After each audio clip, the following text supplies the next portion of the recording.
Yo, what is up, guys? It's Cohen back here again today with another video, and today I'm going to be talking a little bit about some of the Christmas Day games. Hope you all had a great Christmas if you celebrate. If you don't, I hope you're just having a happy holiday season.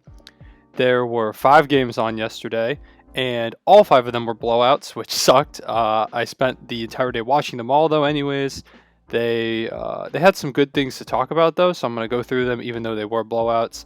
But before I begin, drop a like, subscribe if you like this type of content. I'm just gonna be talking about the NBA season all season. Yeah, that's pretty much it. So first thing I want to talk about is the man right here. You can see.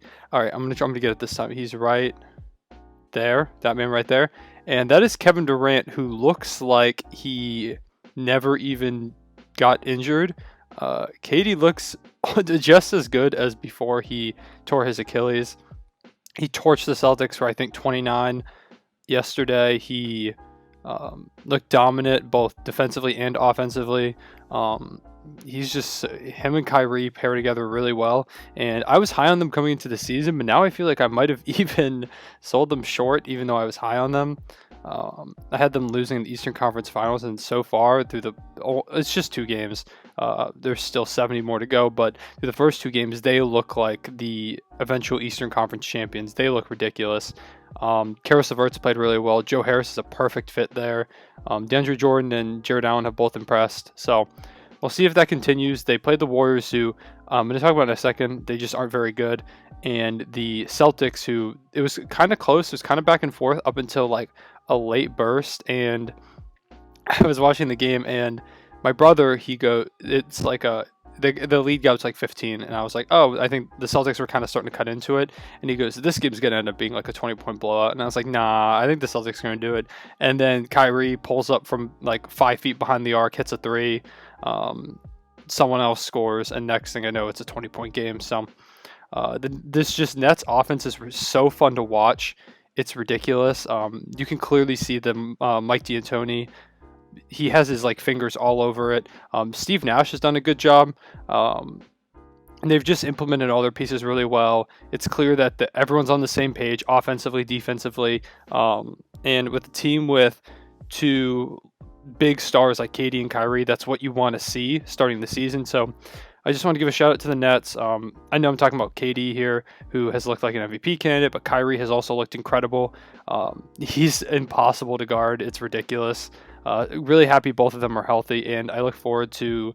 I really want to see the Nets play the Lakers. I'm starting to think that might be the finals matchup, just 2 games into the season, but I'm really looking forward to when they match up. I'm not entirely sure when it is, but it's something I was thinking about last night watching the Christmas Day games.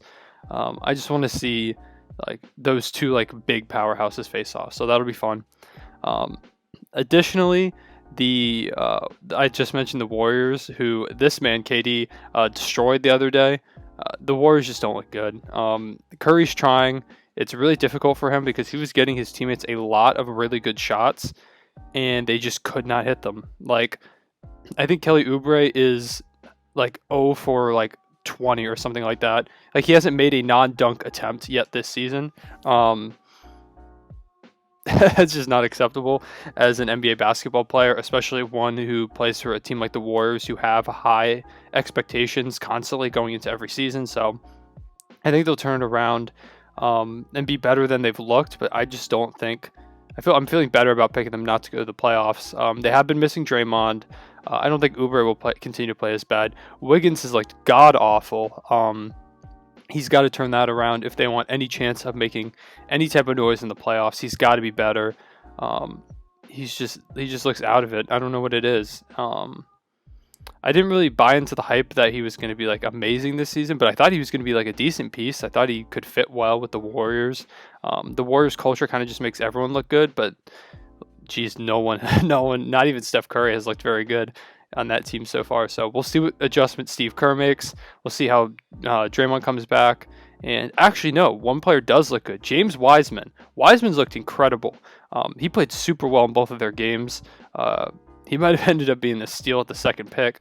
But Anthony Edwards has played some good basketball so far. So we'll see how those rookies continue to play. The Thunder, I'm actually wearing my new Shai Gilgeous-Alexander jersey, play against the Hornets today with LaMelo Ball, so I'll get a nice look at him as a rookie, my Rookie of the Year pick. But as so far, Wiseman has looked the best out of all the rookies. He only played like I think it was only one collegiate game, and that was back in like 2019 now because the season got canceled. So he's been out of basketball for a while, and he's like, it seems like he hasn't lost a single step, similar to KD. So shout out to Wiseman. Hopefully he continues to keep the Warriors afloat and give Steph a little bit of help until more help could potentially arrive at some point. On the other side, Bucks looked great. They were the team that killed the Warriors. Warriors defense could not stop them. Chris Middleton went ridiculous. Bucks are going to be really good. Then we've got the Celtics, who played the Nets. They beat the Bucks. Jason Tatum had an incredible game-winning shot over Giannis, which was a great moment just to start the season out. And I do think the Celtics are going to be pretty good. Tatum is the first player in NBA history so far to have not gone to the free throw line once in his first 2 games, but taken 20 shots at least per game, which is kind of crazy that he's not gotten to the free throw line once. He's taken that many shots, so he's got to draw more fouls or find a way to create contact, I guess, and just get himself to the line more, because that'll help the Celtics out a lot. So we'll see if he's able to. Well, there's no way he can't like shoot free throws ever. So hopefully he does find that way to get to the line, or refs just start calling fouls against him. I knew that stat going into yesterday's game, so I tried to keep an eye out, and I didn't see like any egregious calls where they just didn't give Tatum a foul call for some reason. So I don't think it's some weird ref agenda, but if it continues, then we'll have to look into it more. Other teams that played yesterday: Lakers, Mavericks. The Mavericks, they need Kristaps bad.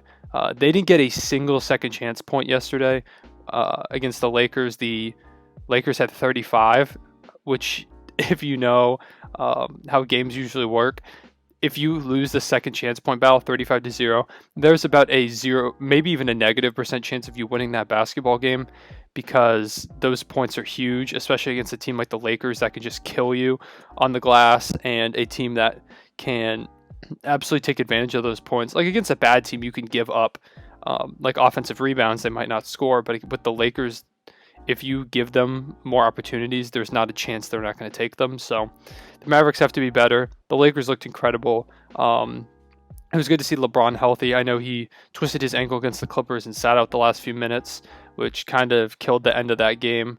But I'm glad to see LeBron's healthy. AD looked fantastic. Montrezl Harrell played well. Schroeder played well. All their pieces, they were just firing on all cylinders, and they are looking like who I expect to be the Western Conference champions at the end of this season. On the other side of LA, we can get into the Clippers, who did look pretty good. Paul George has looked incredible these first 2 games. He looks healthy again. He's had a lot of, if you're a Thunder fan or just you've kept track of Paul George's career, he's had a ton of shoulder injuries, and he looked healthy, which is fantastic to see, because the league's just better when all the guys are healthy. People have been giving up the way off P nickname for now. They've been leaning off a little bit, which is nice for him. I've been trying to push Paycheck P as his new nickname. We'll see if it sticks. So if you see this, leave a Paycheck P in the comments, please. Try and get that to stick. Feel like them will end up having started something. He's just looked great. Serge Ibaka looks incredible for them too.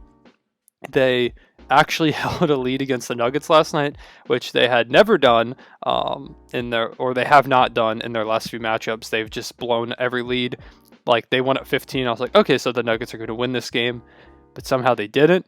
Kawhi Leonard took a nasty elbow from Serge Ibaka to the face. They were like showing a Jamal Murray, like a foul call on Patrick Beverley against Jamal Murray, and then the camera just pans to Kawhi Leonard lying on the ground with like blood all over the place.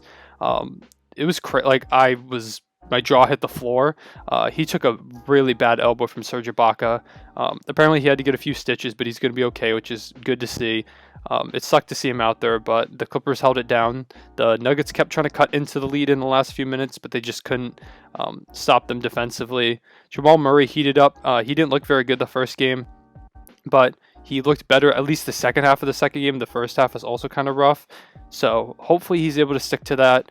I do think he did get some unrealistic expectations set on him by people who watched him in the bubble. He's not going to come out here and average 40 points per game. It's just not going to happen. I don't think he's not going to average like high 20s either. I don't think. I think he at this point he's still like a low 20s averager, like 22, 23 maybe. So, and that's no knock on him because that's really, really good and he's really young. But I just think the bubble set some unrealistic expectations. So when he came out and started struggling, and he's also probably still catching his legs from the bubble too, because that was not very long ago. So you got to come in some slack to start the season. But I think when he came out and he wasn't on fire, people were like, "Oh, okay, he sucks," and that was a fluke. Which it was not a fluke because he sustained it over the playoffs, which ended up being like a fourth of a season long because they played 19 games, so almost a fourth of a season, which is pretty impressive. So. Give Jamal Murray some time, give the Nuggets time. I don't think they need to hit the panic button after 2 losses. The loss to the Kings was pretty bad, but Jokic just looked good. They're trying to adjust. This is what I was telling people. I put the Nuggets like 4th in my Western Conference standings predictions. I told them that it felt like they were going to need some adjustment time. So you just got to give them that adjustment time. They're going to be okay. They're still going to be really good. Just chill out a little bit. They're working some new pieces in. They're trying to figure out new roles now that Jeremy Grant's gone and Plumlee's gone, so give them time. Finally, I'll go all the way back to the first game of the day, the Heat and the Pelicans. Jimmy Butler left in the second half with an injury. Hope he's okay. I believe it was something having to do with his ankle or his leg. So sending prayers to him. Hope he's good. Zion looked really, really good. Ingram looked really, really good. They just didn't have enough to match the Heat. Precious Achiuwa, I'm still working on pronouncing that name, but he looked pretty good. He had some flashes that I was like, oh, okay, I see what they saw in him. So I'm hopeful that he can keep that up. A few of the rookies have honestly impressed me so far, him being one of them. Then we've got like Duncan Robinson went ridiculous. He was really the reason that the Pelicans couldn't keep up. He hit, I think it was 7 or 8 threes, which ties the record on Christmas Day or sets the record. One of the two, but for a dude who looks like Jimmy Neutron, he can shoot the hell out of the ball. I'm someone who thought his last season wasn't a fluke. I know some people were saying it was a fluke. I don't think it was a fluke, but he looks like he could end up being one of the better shooters we've seen in this league, maybe ever, if he continues down this path, because he's just been incredible. I don't know how he went undrafted. I'm just gonna like apply for a scouting job and just scout out like the best shooters in the world, because these dudes get bags and somehow teams don't draft them. So I don't know how Duncan Robinson went through, but shout out to the Heat's scouting department and their coaching for picking him up after, I think he played like a few games with the Warriors and then they just didn't bring him back, so the Heat picked him up. But whoever decided to pick up Duncan Robinson better get a huge promotion or some kind of like Christmas bonus or something, because that dude can shoot the hell out of the ball. Bam looked good. The Pelicans just really, it was like Eric Bledsoe that kind of struggled. They struggled with a lot of turnovers, just kind of some sloppy play, which against a team like the Eastern Conference champion Miami Heat, you cannot do, or they're going to take advantage, because they have players who know how to take advantage of that. It looks like for the Heat at the moment, Kendrick Nunn is just completely out of the rotation. So I guess we'll see if he ever comes back in. But for now, the Heat looked pretty good. I think they're going to continue to be pretty good. We'll see if they continue their bubble play. They're going to have some tough opponents eventually, and I guess we'll see how that goes. So with that being said, I think that's about all I wanted to talk about with this video here. Yes, I know the Christmas Day games were blowouts, but there was a lot that I was just able to talk about. I think we learned a lot about some of these teams, the roles of some of these players through these Christmas Day games. So even if they were blowouts, I think they were still interesting, and I'm hopeful that the games today are less so blowouts. We've got a bunch of games today. Like I said, Thunder play the Hornets at 7 p.m. Eastern time for me, so I'm definitely going to be watching that, live tweeting that at 3_Cohen on Twitter. Go check me out. I'm going to way overreact. Like Shea's probably going to hit his first 3, and I'll tweet out that he's going to win MVP. So if you want to go see that, go check that out. With that being said, go ahead, comment, let me know something that you've observed through the first few games of the season or the Christmas Day games. I think I'm gonna do like some like storylines of the week type thing on like maybe tomorrow or Monday, and just talk about like what I saw last week, what are some storylines coming into this week, stuff like that. So keep an eye out for that. I'll probably drop more videos reacting to these games like tonight, probably, or tomorrow morning, one of the two. And with that, I think that's everything. So drop a like if you enjoyed the video. I'll see you guys later. Everyone say it back.